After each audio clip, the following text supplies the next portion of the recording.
Hello viewers, মেসেঞ্জারে আমরা প্রায়শই বিভিন্ন জনকে বিভিন্ন মেসেজ করে থাকি। অনেক সময় অনেক পুরনো মেসেজ আমাদের প্রয়োজন পড়ে তাকে স্মরণ করিয়ে দেওয়ার। মেসেঞ্জারে ছোট্ট একটি আপডেট এসেছে যার মাধ্যমে আপনি অনেক পুরনো মেসেজ তাকে স্মরণ করিয়ে দিতে পারবেন। তো চলুন দেখে নিই সেই নতুন আপডেটটি।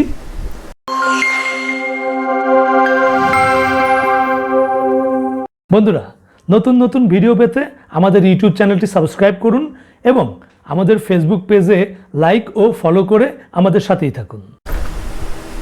আমরা চলে যাব আমাদের মেসেঞ্জারে গিয়ে বন্ধুরা যে কোনো একজন ফ্রেন্ডসের প্রোফাইলে আমরা চলে যাব। এখান থেকে অনেক পুরনো একটি মেসেজ আমরা বের করলাম। এই মেসেজটি আমরা তাকে স্মরণ করিয়ে দিতে চাই। প্রায় 2-3 বছর আগের এই মেসেজটি, ফেব্রুয়ারি 2, 2019 সালের মেসেজ।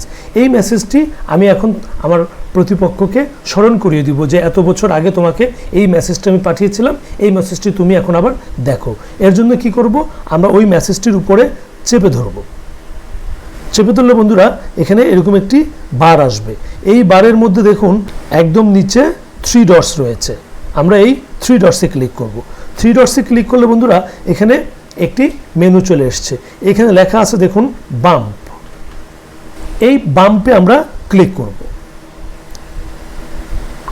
ক্লিক করার সঙ্গে সঙ্গে বন্ধুরা মেসেজটি একদম শুরুতে চলে এসছে এবং আমার যে প্রতিপক্ষ, সে প্রতিপক্ষের মোবাইলেও মেসেজটি চলে এসছে। আমরা যদি তার মোবাইলটি দেখি সেখানে কি শো করছে, এখানে মেসেজটি শো করছে। আমরা দেখতে পাচ্ছি লেখা আসছে হাকিম বাম দেয়ার মেসেজ, অর্থাৎ এটি অনেক পুরাতন একটি মেসেজ। সেই মেসেজটি এখন একদম শুরুতে চলে এসছে। এতে করে কি হলো, আপনার প্রতিপক্ষকে মেসেজটি স্মরণ করিয়ে দেওয়া সহজ হয়ে গেল। আমরা সাধারণত কি করে থাকি, আমরা সাধারণত কোনো পুরনো মেসেজ যদি আমাদেরকে কাউকে পাঠাতে হয়, আমরা সেই মেসেজটির উপরে ক্লিক করি, লং প্রেস করি, তারপর আমরা অনেক সময় রিপ্লাই ক্লিক করি। রিপ্লাই ক্লিক করে আমরা এখানে কিছু একটা লিখে দেই, লিখে সেন্ড করে দিই। এতে কি হয়, ওই প্রতিপক্ষের কাছে ওই মেসেজটি সহ ওই লেখাটি চলে আসে। এখানে দেখুন এইচএস সহ এই লেখাটি চলে এসেছে। আমরা সাধারণত কাউকে মেসেজ করলে এইভাবে আমরা রিপ্লাই দিয়ে থাকি। আর এখন আপনার কোনো রিপ্লাইয়ের প্রয়োজন নেই।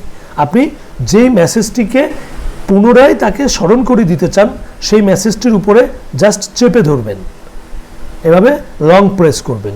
লং প্রেস করার পরে যে মেনুটি আসবে সেখান থেকে 3 ডটসে চলে যাবেন, তারপরে বাম্পে ক্লিক করবেন।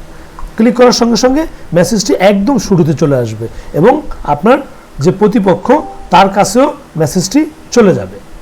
বন্ধুরা, যখন আপনি বেশ কয়েকবার এই বাম্প অপশনটি 3 ডটস থেকে ক্লিক করবেন, তখন এক পর্যায়ে এটি আর 3 ডটসে যেতে হবে না। আপনার রিয়াকশন বার, সেই রিয়াকশন বারেই চলে আসবে। যেমন আমি এখন যদি এটাকে পাঠাতে চাই, আমি যদি উপরে লং প্রেস করি, দেখুন এখানে বাম্প অপশনটি চলে আসছে। আমি এটাতে ক্লিক করলেই হয়ে যাবে। আমার এই লেখাটি অলরেডি আমার প্রতিপক্ষকে স্মরণ করিয়ে দিয়েছে। তো বন্ধুরা, খুব সহজেই আপনি পুরনো কোনো মেসেজ আপনার বন্ধুকে বা প্রিয়জনকে স্মরণ করিয়ে দিতে পারবেন এই বাম্প অপশনটির মাধ্যমে। তো বন্ধুরা, কেমন লাগলো আমাদের ভিডিওটি? যদি ভালো লেগে থাকে তাহলে লাইক এবং শেয়ার করবেন। ভালো থাকবেন, দেখা হবে অন্য কোনো ভিডিওতে।